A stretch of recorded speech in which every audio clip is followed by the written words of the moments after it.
PCSI fans, you want to revolutionize your sports investing habits? Allow me to tell you about WagerWire. WagerWire is an app that helps you become a superior bettor by allowing you to sync all your sports books and track all your bets in one place. See your current action, your betting history, and stats. You could also sign up for sports books and collect bonus offers. Follow them at WagerWire on X, as it's the best account on the platform. Head to App Store or Play Store now and search WagerWire and download the app. 2,000 years long, we will never settle. Hard days, no way, with a heavy metal. No time, no fail, won't stop here. Like a torch to a flame when it burns hot. Won't stop, come on, take it higher.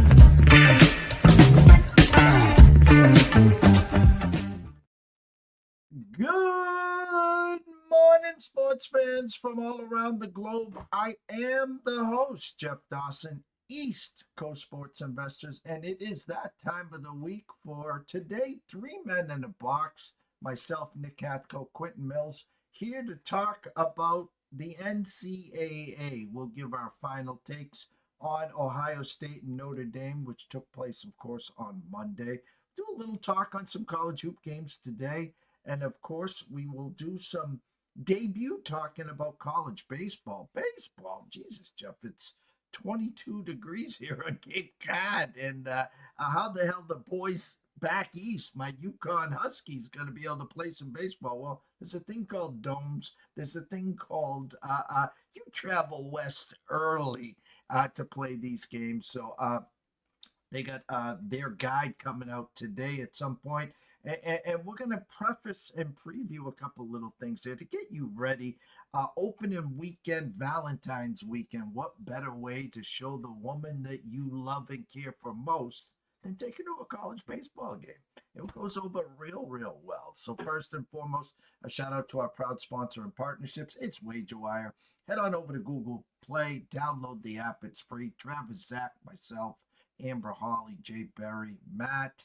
The team is endless, and I still think in Barcelona. So come on board, enjoy it. We'll take good care of you in 2025.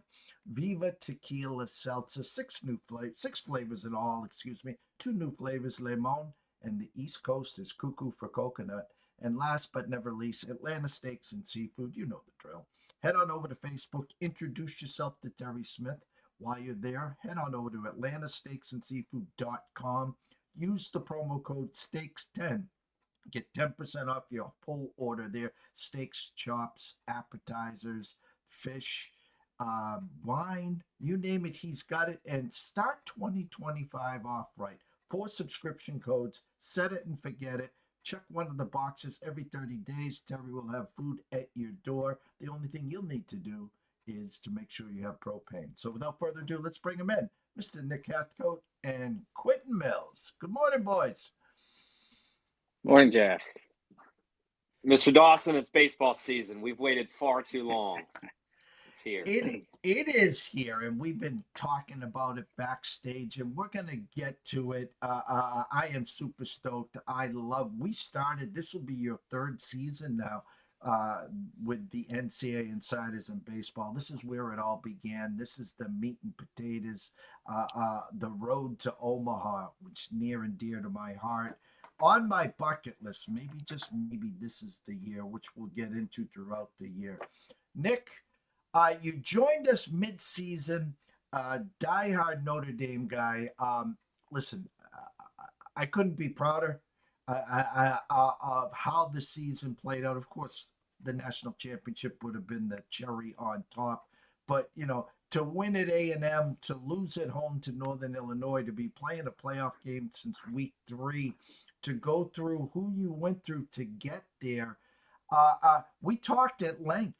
The one thing we did not need is for you to get behind big. And when I have the first half over 22 and a half, and Notre Dame gets the ball and 18 plays, 10 minutes, I'm like, I thank God for that touchdown. But I'm like, does Ohio State have enough possessions here to get us over? But take us through Monday. How you feeling?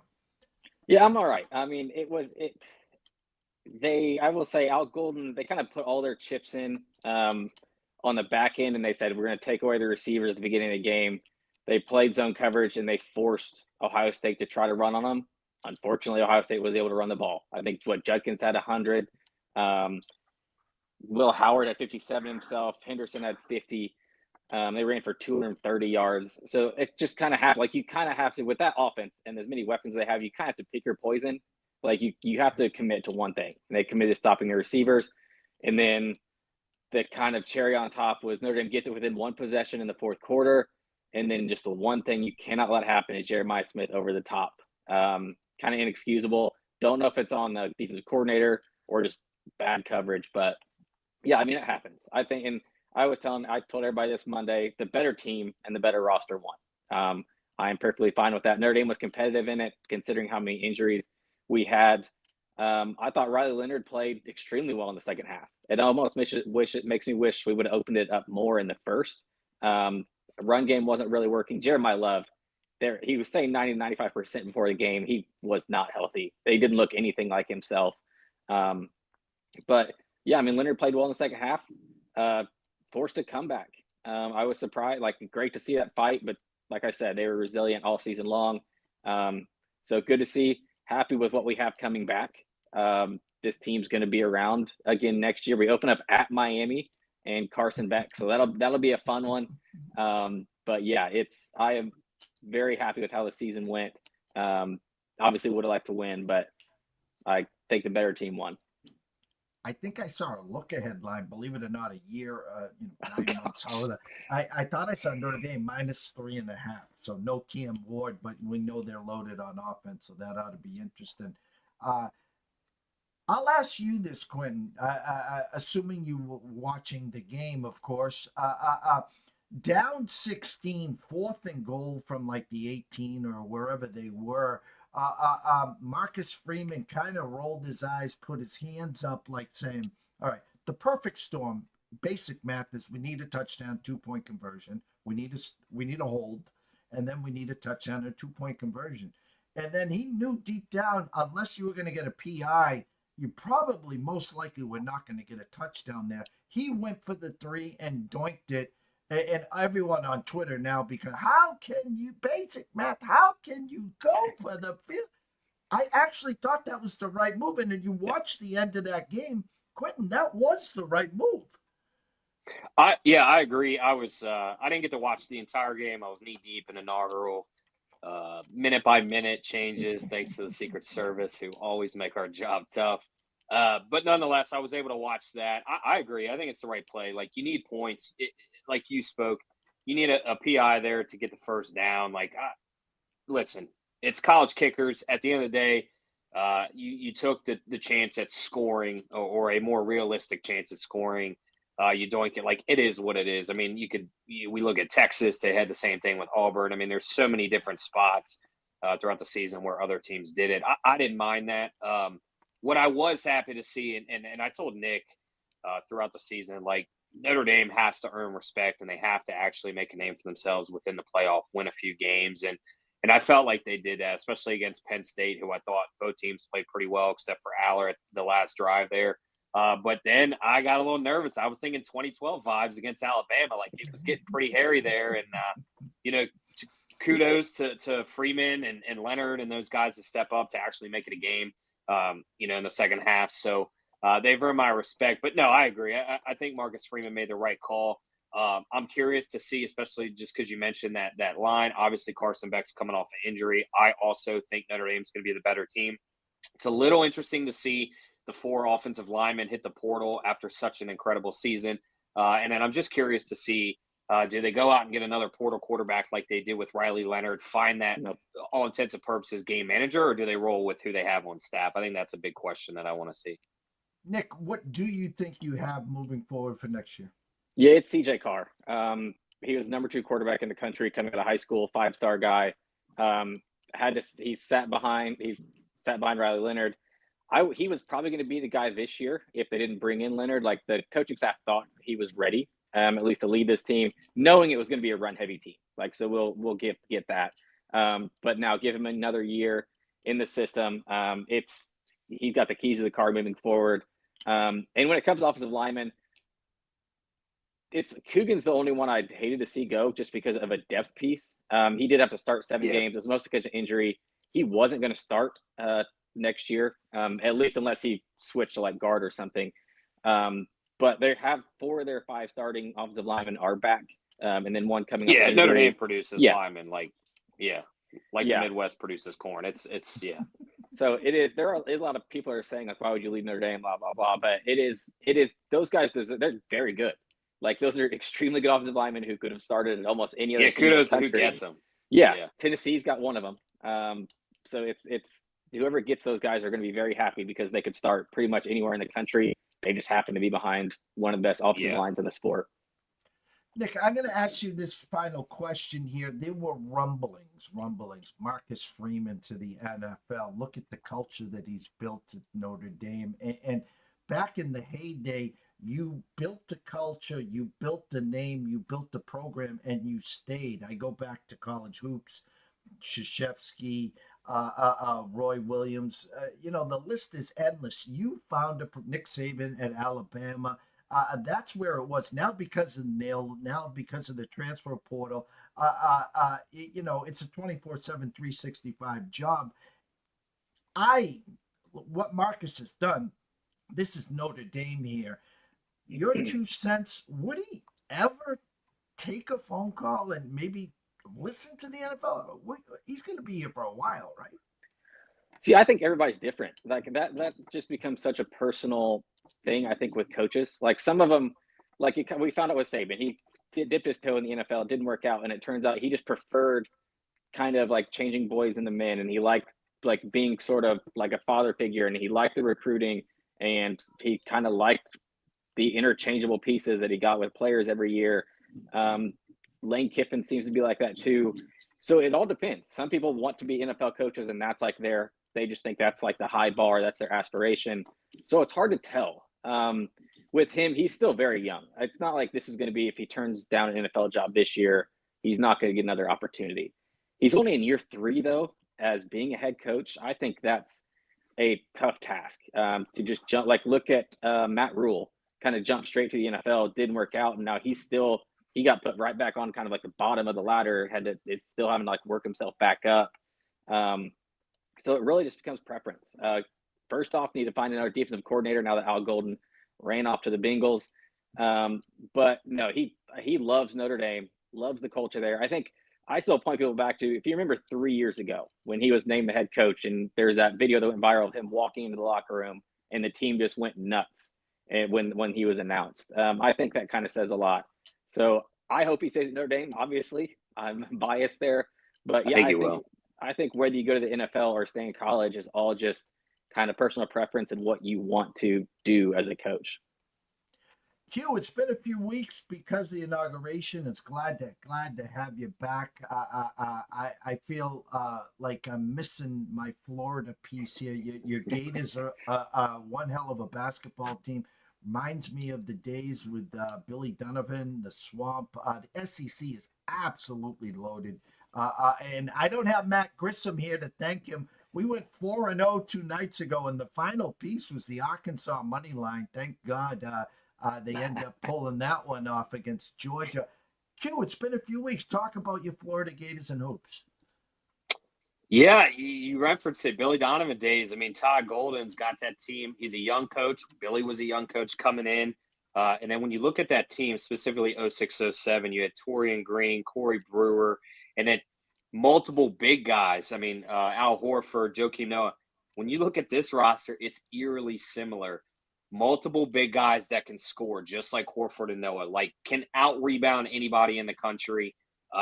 They're 3 and 4, potentially 5 deep, depending on what lineup they play. And then you look at the guards. Elijah Martin, Final Four guy at FAU a couple years ago. You've got Richard, you've got Walter Clayton, like any of those guys. If one's shooting 2 for 9 or 2 for 11 in the game, the other one's shooting 7 for 10. I mean, you just can't. There's not a team in the country, I think, that can consistently guard them. It's going to take a great performance one night. You know, we joke everybody's doing like their checkered, Tennessee checkered, or the, you know, Arkansas stripe out against Florida basketball as if it's like their Super Bowl. They can just score so many ways. They don't all have to be on their A game in one day. I mean, they led for all of 5 seconds against South Carolina. They make a 5-minute switch at the end, go press. Like Todd Golden is just so analytically driven. He knows how to approach the game from a pregame standpoint, but then in-game adjustment. It seems like the players kind of rally around him. You have Torian Green, that 06-07 back-to-back title guy, on your bench. Obviously, there's been a little bit of distraction, but the team hasn't let that affect them. They're just balling out, and when you have that much guard play coupled with the that many bigs, like it's just so hard in a collegiate level to match up with that. I mean, most teams have 1, maybe 2 complete bigs at best, and Florida has 3 or 4 with another sitting on the bench who can make a late return and Hagloten. And then, like I said, the guard play. They don't necessarily have a true point guard, not like a Steve Blake or anybody like that, but man, they've got some shooters. They could put up 100 in a flash. They've been exciting to watch. The SEC has been absolutely a blast. Best conference in basketball this year by far.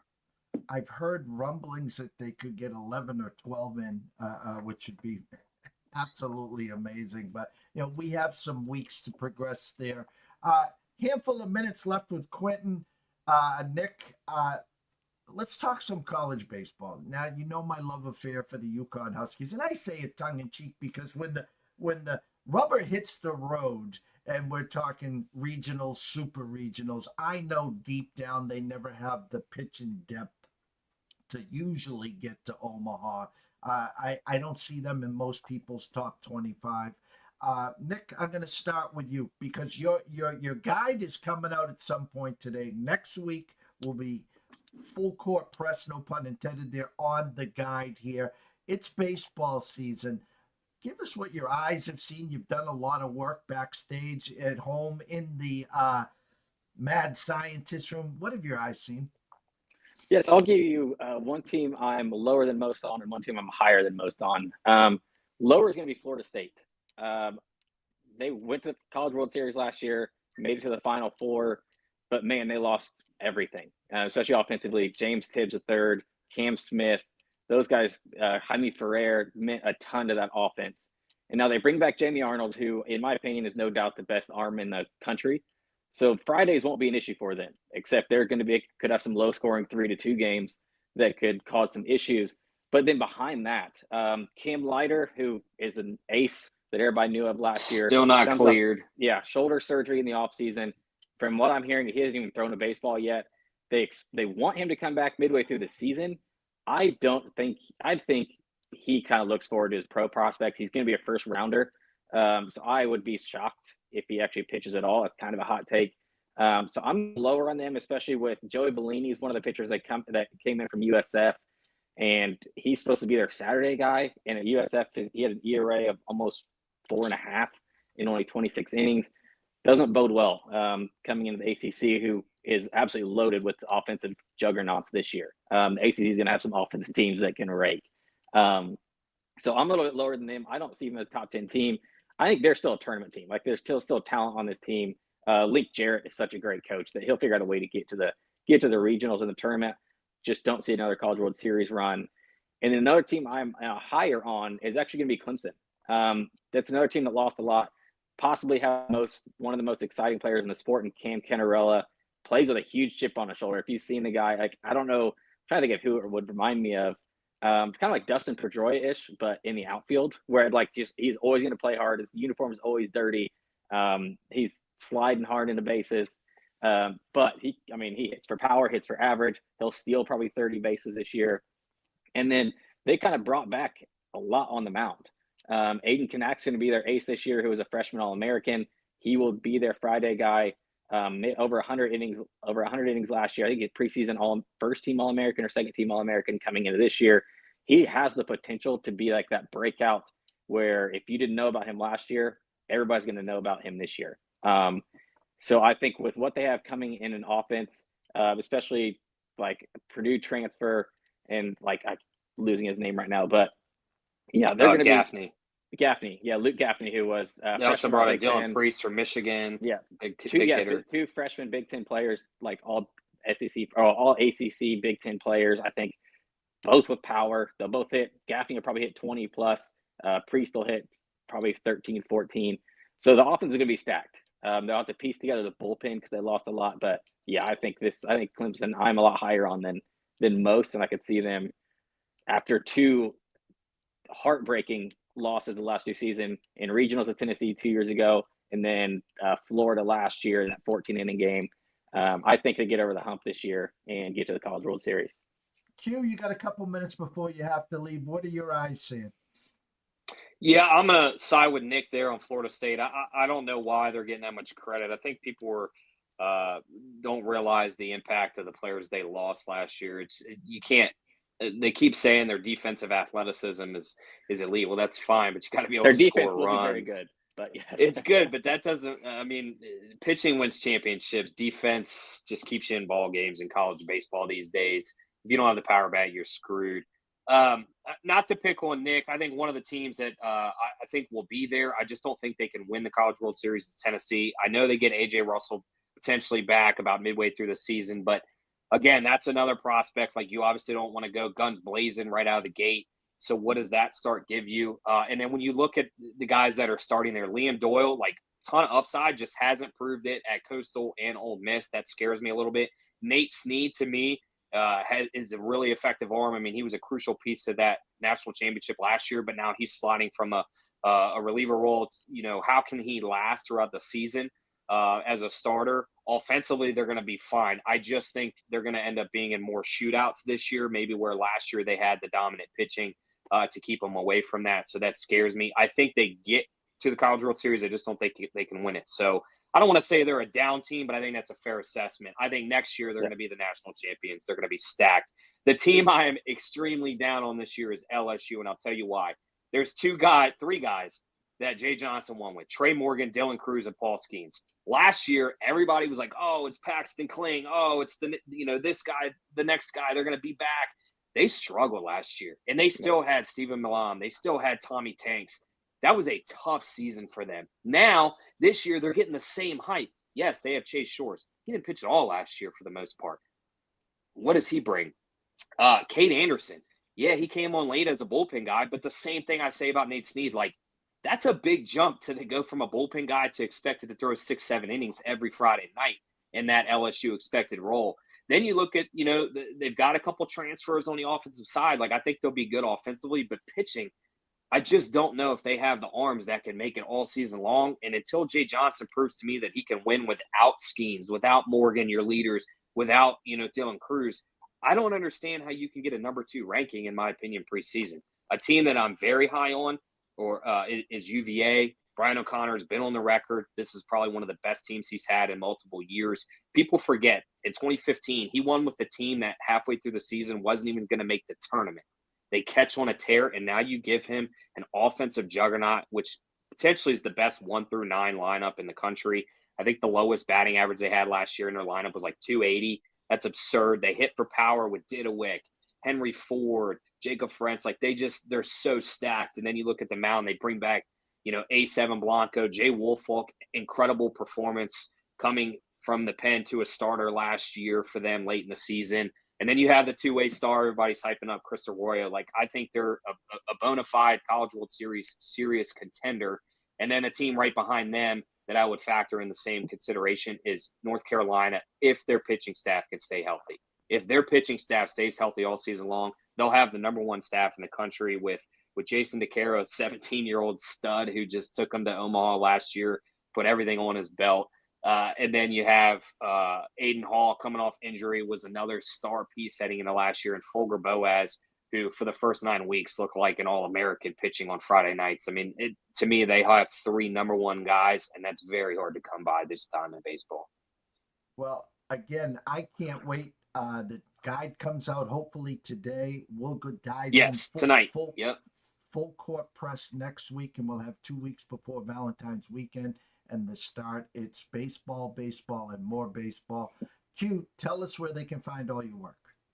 You could find me at Q Millie, 3 L's, 2 Y's, as I always like to say, at NCAA Insiders on X, and then collegebaseballinsiders.com. We're currently working out some bugs on the website, but it should be up. And then catch our guide tonight, dropping live on Twitter. I believe 9 Eastern is the tentative time frame. So hype that up, pass along to your friends, retweet, share it, send it to everybody you know, because it's the hottest on the market. It's one of the only ones on the market, and bottom line, we give you tip-top information. So, Nick?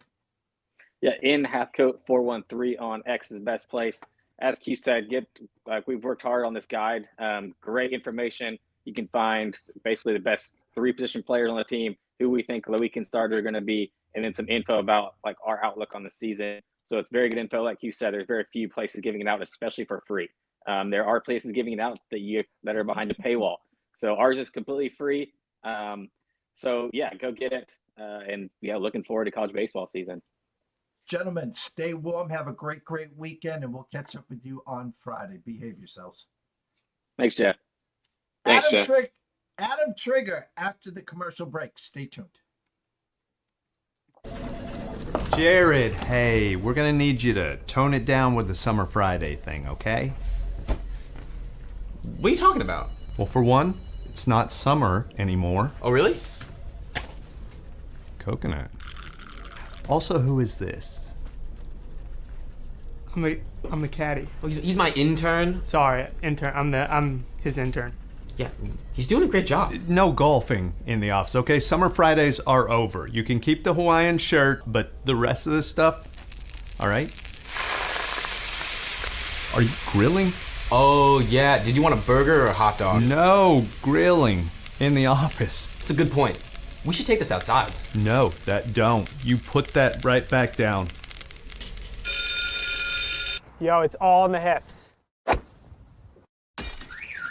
Oh, dude, come on, we gotta go. Let's go.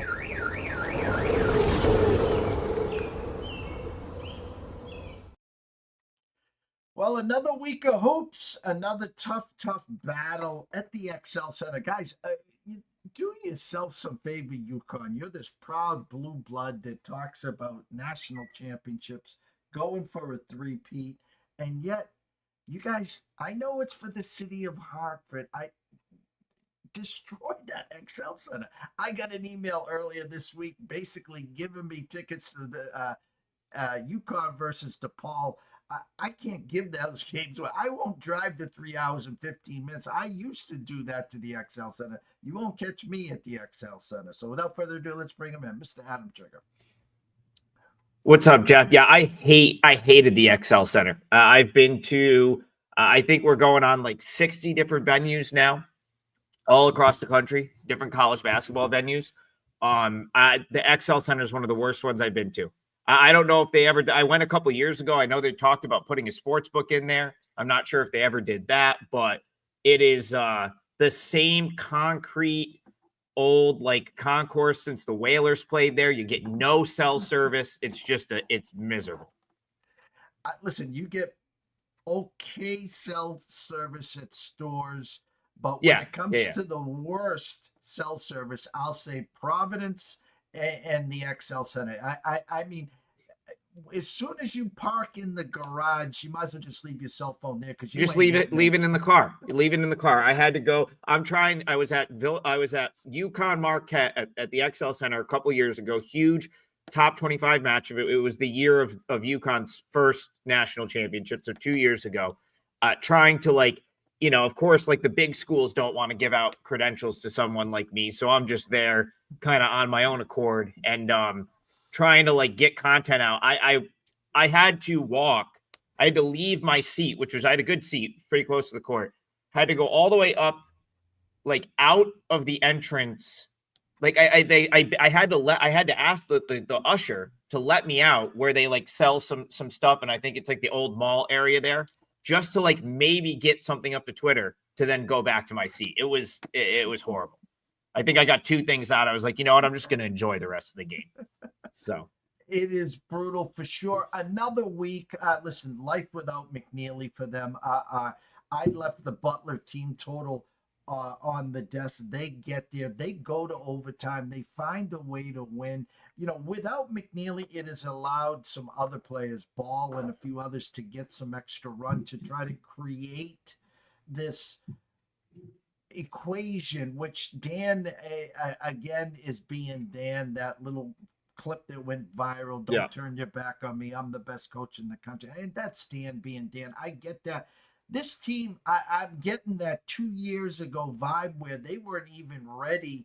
They bowed out in the semis of the Big East, which that extra day or two helped them. You're getting that same vibe. And I don't even think, I think the way that they're built here, Adam, is yes, they're a tournament team. Yes, I think they'll get through the first weekend. But after that, I think they're on watch alert. What do you think? Yeah, well, if you go back 2 years ago, Jeff, that team had 6 losses in Big East play, 6 or 7 losses. I can't remember how it was right around there. I think they were like, I think they had lost 7 games, maybe like all of them were in conference play. So the fact that like right now they're 6-2 in conference. The only losses are Nova and Creighton, which, the Nova game was a road loss, not the end of the world. Like, it's like, and Creighton's not a bad basketball team. So to your point, I guess I don't think this team is going to do much this year. Like I personally don't think that they're a national title contender, but are you wrong to sort of point out the similarities between this and 2 years ago? No, because I think you go back to, the 3rd week in January a couple of years ago, and there wasn't that many people sort of beating the drum for UConn to win the national title. They were 30-1. I remember because I took 30-1 that year, and it's one of the best sort of futures cashes I've ever had was, right around this time, like last couple days of January, UConn 30-1. And then I think they turned around. That Marquette game I was talking about was a home game. They ran them out of the building, big win for them, and then kind of just started their string of dominant performances in February. And then, of course, we all know what happened in March. So not wrong to think that they could figure it out like they did 2 years ago. Well, the light bulb just went on because 3 years prior to that, I'm in Vegas for March Madness. I'm with Dave Sharapan. I'm with Julian Edlow. We're at the MGM Grand, and we're looking at the upcoming games, and everyone's talking about everyone coming up but one team. It was called New Mexico State, and UConn was 7.5-point favorites, and the light bulb went on. I was like, it's not that they're not going to cover here. They're going to lose this game. And they lost that game to New Mexico State. No one had that on the bingo card. And then that started the Dan Hurley, you better get us now. And then the run began. Yeah. And I think if the way this team is built, no cling and no real rim protectors, the Caribbean hasn't been what I expected. Maybe McNeely comes back and really puts his team. But that upset alert first weekend, I still think could be viable come this year. Oh, of course. And then not to mention, like, everyone's gunning for you, the 2-time defending champs. So the target couldn't get any bigger. I would agree. I think I wouldn't be that shocked if this UConn team is not, playing in the second weekend of the tournament this year. Another week is gone through. It looks like Duke and Auburn are starting to separate themselves. I know big game in Kansas tomorrow. Kansas hosting Houston. I think they didn't score a basket in their last 9 minutes, and they still win by 35 or something. What did your eyes see in the last week of hoops, Adam? Well, last week, I will tell you this. I mean, this is a little off topic. What my eyes saw last night was one of the worst beats I've ever had, ever. Not this year, literally ever, with Monmouth plus 11. I think that has to be a top 3 beat of my gambling career, Jeff. For them to not cover 11 in what was a game they led with like a couple minutes left, and then it was a 4-point game with 39 seconds. I don't if you didn't see it. Monmouth managed to get 3 technical fouls in a 7-point game where they got fouled on a shooting foul with 3 seconds left in the game. They got fouled, meaning they were going to the line. 3 technical fouls. Elon hits all 6 technical free throws to make a 7-point game, a 13-point game, and then Monmouth splits. The game lands 12. Worst beat I've ever had. Had to get that off my chest. As opposed to, as far as like, what do I see in the top sort of 10 right now? Again, like all that group, if you look at Ken Palm's top 10, I would say maybe with the exception of Texas Tech, who I'm not fully maybe personally sold on at this point. I don't know if the defense is quite, as good as I would want it to be to include them in that group. I think that's, you're starting to see the title contenders sort of emerge. Like, Michigan, we're going to talk about in a minute. They're interesting because I really believe in Dusty May. So right now, Michigan is 12 in Ken Palm. They're the one that I really think could play their way, especially if they can win tonight, could play their way into that top 10. I love the long-term outlook for that Michigan team, the way they play offense, the pick and roll, but what he's doing with the bigs and just, their ability to shoot the ball has been awesome. Defense, Michigan is now in the top 25 Ken Palm, defensive rating. If they can clean up the turnovers, they're the one team right now I'm looking at in sort of like that next group that I think has a real chance to like be a Final Four team. Other than that, I think you're looking at the ones, the Duke, Auburn, Florida has been awesome all year. I know they had a hiccup, but they're still really good. Iowa State still, top 10 offense, defense. I know there's like that formula, Jeff, where like the national champion always sort of fits that offensive defensive rating, and you're starting to see those teams emerge. And to be honest, it's going to be hard to believe one of them doesn't end up cutting the nets down.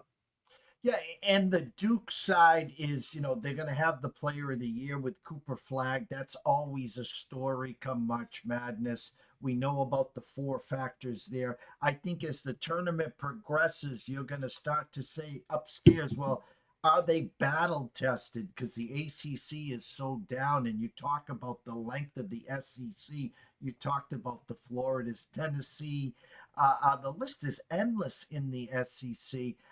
So that starts to get me a little nervous. I've always been a big Auburn fan, but it always seems Elite 8, somewhere around there, that there is that little hiccup there. Can they get to the Final Four? Do you think that the lack of competition in the ACC versus the wear and tear in the SEC, which side would you feel more comfortable as the tournament progresses?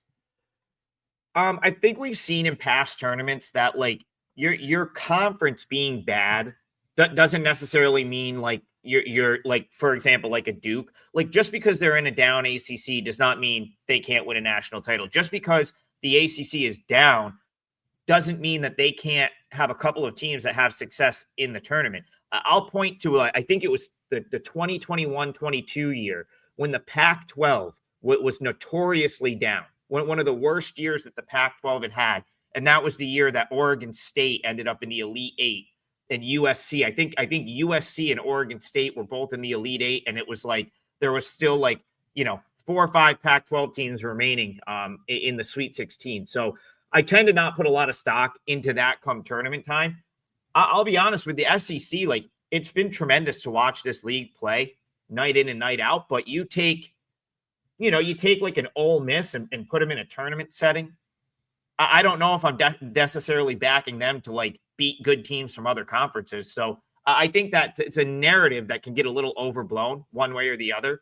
And like, you'll have to react to what people are going to do. If suddenly come March, everyone's just wants to advance SEC teams every step of the way, like a couple of them are going to lose. And sometimes it ends up being a profitable angle to sort of go against that, just like no one wanted any part of those Pac-12 teams a few years back in the tournament.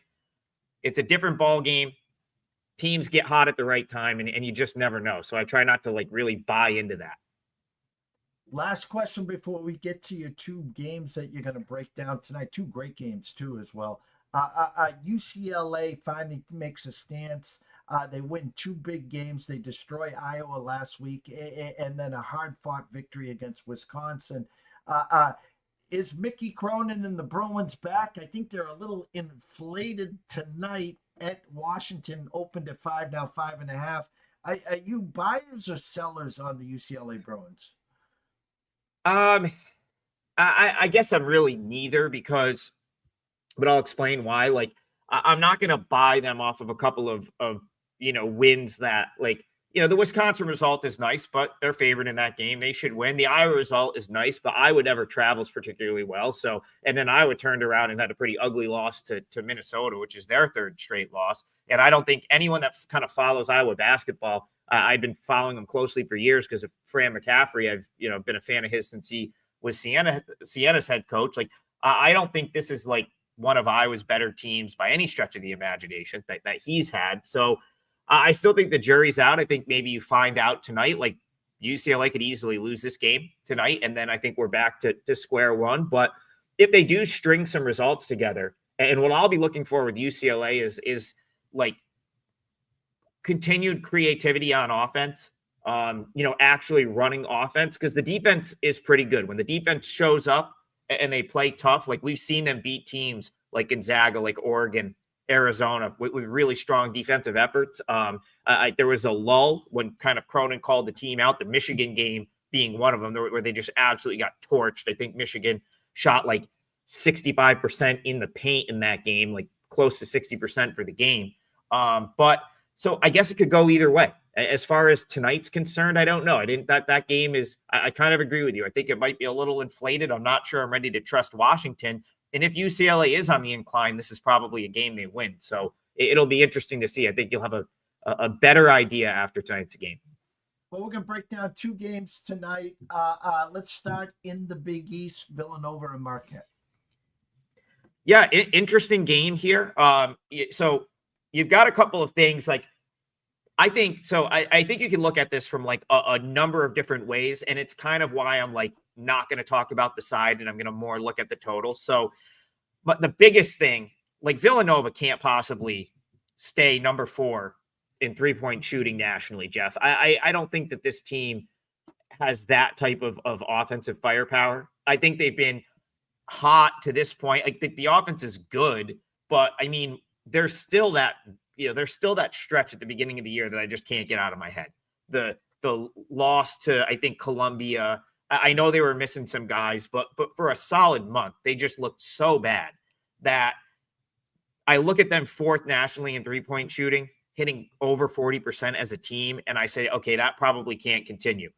It started to kind of, they had an okay night from 3 against Georgetown, but they of course lost that game. So a little bit of shooting regression there. And so I'm wondering if the regression in that department comes. If it comes here on the road, Jeff, I think they could get blown out. And if they're getting blown out, I think this one probably stays under. But I also think that there's other paths to the under. So first of all, Villanova comes off the loss to Georgetown. That's one that they probably wish they could have back. But I thought their defense did a really good job in that game. 16 turnovers. Georgetown shot just 36.2% from the field. They contested shots. It was a pretty solid defensive effort from Villanova despite losing that game. So I think if you've got Villanova focused, I think if they come out and they play their game, that probably means they're digging in on the defensive end and they're playing slow, right? Like that would be the inspired effort off of a Georgetown loss would be that. Villanova, Ken Palm's got their adjusted tempo 349th nationally. They want to play slow. So if Villanova's playing their game, they're slowing this down. They're aggressive on defense more so than they've been, in some of the games prior to the Georgetown game.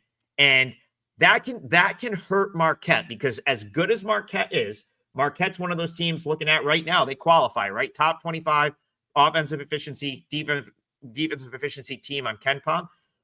They will miss shots. Like from 3, they're 233rd nationally, shooting just 32.9% from 3. Sometimes they will take threes, maybe more so than they should. And so for that reason, I think the way to play this game is the under. I think it was 142.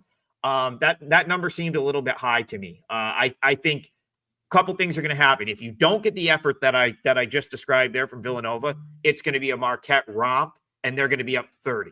And if that's the case, it's hard. If you got a game that's like, 70 something to 50 something, you're not getting extension. It's hard for those games to go over. I did see a little sharp money come in on Marquette. I guess I don't really agree either way, but I'm just pointing it out. So either you're going to get a Marquette blowout with no extension, or that Villanova defense that was pretty good against Georgetown is going to show up again tonight, make life a little bit tougher for Marquette. I think either way, that one goes under. Right now on Ken Palm. Ken Palm's got it 78-68, so they do have it at 146, and they have Marquette with a 10-point victory there. The other game that you want to talk about tonight, in the Big Ten, Penn State travels to Iowa. Ken Palm has Iowa 86-83, so they got a barn burner here in Iowa. Yeah, so I'll touch on both. I wrote the wrong game down. I was kind of doing my notes quick. So I plan to talk Michigan, Purdue, but we can hit both of them. I guess what I wanted to say about Iowa is just going back to what we were talking about a few minutes ago. I've been following this Iowa team since sadly Fran McCaffrey decided to leave Loudonville, New York, and go take millions of dollars to coach Iowa basketball back in 2011. So I've kind of been a fan from afar since then, because obviously Fran was responsible for the greatest stretch in the history of Siena College basketball. This is just the point I wanted to make about Iowa and why I had it in my head to bring up. Like, over the years, Friday night, Carver Hawkeye, this spot after a couple of losses is always an Iowa win by like 30. This is just, I don't have the numbers to back that up, but I will say, going back to earlier this week, Penn State, very fortunate to cover against Rutgers. That's another one that I had the unfortunate, I was unfortunately on the wrong side. If you didn't see that game, that's Penn State Rutgers, where they teed up Ace Bailey multiple times down the stretch in that game, once for flexing on what could have been the dunk of the year in the Big Ten, and then again after kind of like trying to foul late. So Penn State really had no business winning that game by 8. And then, of course, Iowa, we alluded to Iowa's struggles in their trip out to the West Coast against the Southern California teams, USC and UCLA, but they kind of had the West Coast hangover earlier this week, losing to Minnesota kind of in the home spot. Like, I thought earlier this week might have been the home spot where they come off of the 2 bad losses and just run someone out of the gym. They lose to Minnesota. I will be shocked if this is not a 20-point Iowa beatdown. I didn't play this and it got bet up, so I think you're looking at laying like 4 now for Iowa. It was, I think you could have had 2.5 last night. You're probably going to see some 4s. This is one where, like, if Penn State took some money, which I don't think they will, if this got bought back down and it was in the 3, even maybe 3.5 range, I might have to consider jumping in with Iowa. It's the home run spot for this team. Friday night, Carver Hawkeye, go look at all of their metrics are better at home. They shoot it better at home. They, especially on like the big Friday night standalone spot, like if you were to isolate those, just like, Iowa at home over the years has been so good. But if you look at like specifically Friday, national TV, like almost standalone game, they almost always win this game by margin. So that's what I wanted to say about Iowa. As far as the Michigan-Purdue game, we might as well hit them both since they're both huge games. This is one where I kind of think we see points.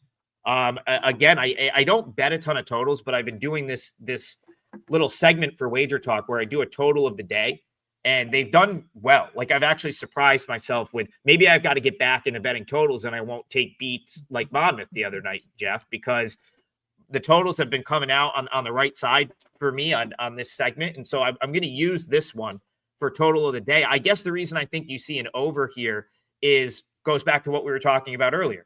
I'm a huge believer in Dusty May. I'm a huge believer in what he's doing offensively at Michigan.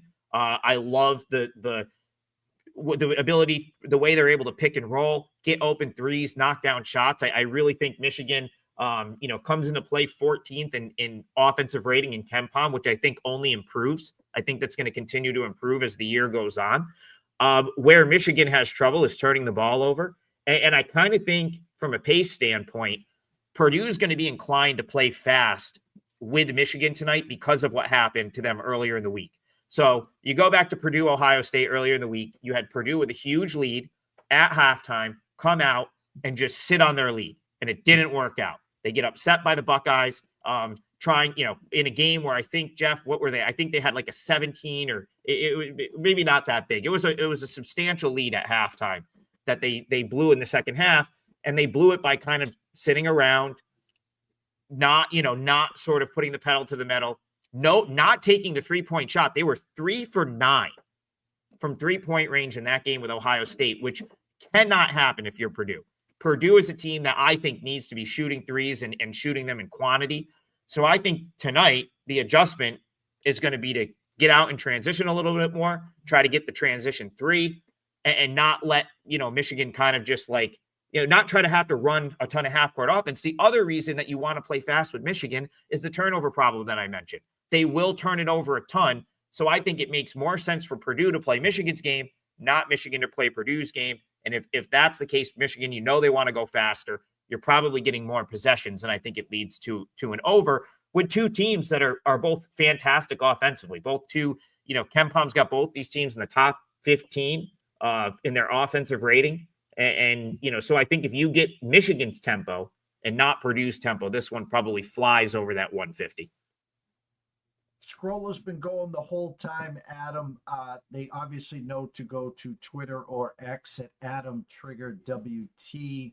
But as we always end this segment, they know they can go to Wager Talk at wt.buzz/AT.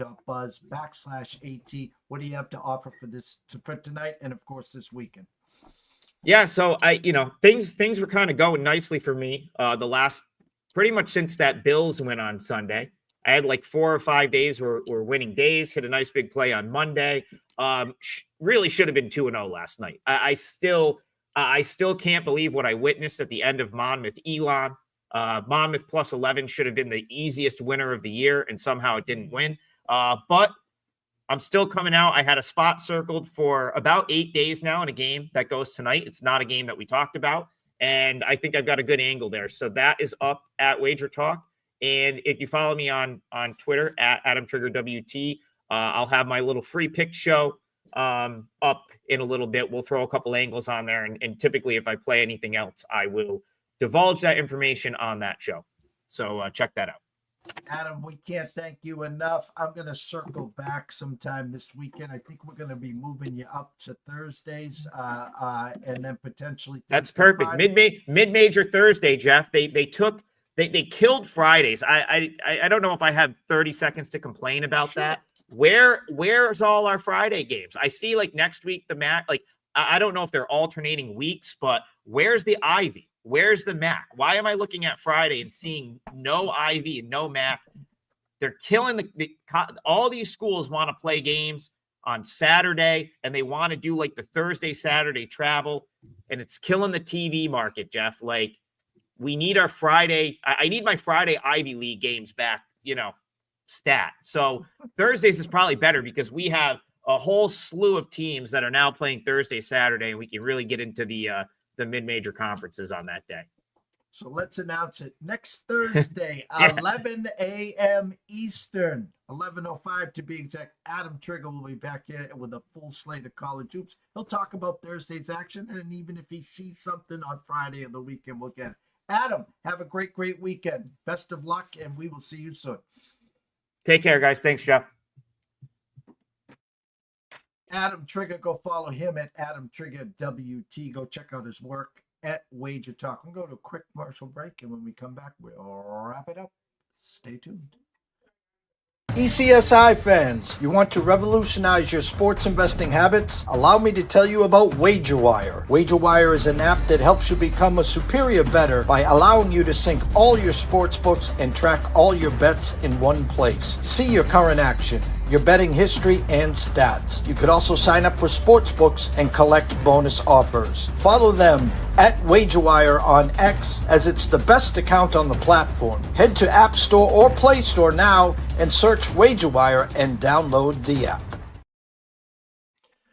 Great way to start the weekend. I was on an hour earlier with Andrew McGinnis at his YouTube channel at McGinnis Picks, talking some NHL, talking over the weekend, and ECSI VIPs on a nice 5-0 NCAA heater. If you want to be a part of it, I'll offer the 2 packages that I did on Andrew's show. Very simply, go to eastcoastsportsinvestors.com, top right corner, plans and pricing. Scroll all the way down. You'll see 2 prices there. One, $375 a month retail. It's been there since January 1st, 2015. Nothing's changing. Or $99 a month, the ECSI VIP family plan, just $3 a day. Get every one of our plays, props, futures, breakdowns sent to your cell phone via text and emailed. Or if you're a long-term guy, you can hit that 1 month at $375. And as we said to Andrew and all his followers, we will take you through today all the way through the Stanley Cup playoffs, which will get you through the end of the May. And what else will that get you? Let me see. It'll get you the NFC champion and AFC championship this weekend. It will get you the Super Bowl. It will get you the rest of college basketball, the conference championships, March Madness. Oh, and by the way, 2 weeks later, the Masters. Oh, and the whole month of baseball for April and May. Oh, by the way, the first Saturday of the month in May, the Kentucky Derby, and probably the rest of May until someone holds the cup up. 2 prices, 2 plans. You can't beat it. If you can afford $3 a day, that means you're looking for something to help build your bankroll. You're looking for a trusted service that has been here 10 years publicly. Go check Twitter. I guarantee you, we're the 1% of the 1% that have been there that long. If you want a long-term package and you want to save some money and you like sports and you like sports investing, hit that 1 month at $375. Send me a direct message on Twitter at EC Sports Invest, or send us an email at eastcoastsportsinvestors@gmail.com. Around 4 o'clock, myself and Riley will be back for the closing bell. We'll get you caught up on what's going on in today's market, and we'll get you ready for the weekend. Thanks to everyone watching and listening, and stay tuned.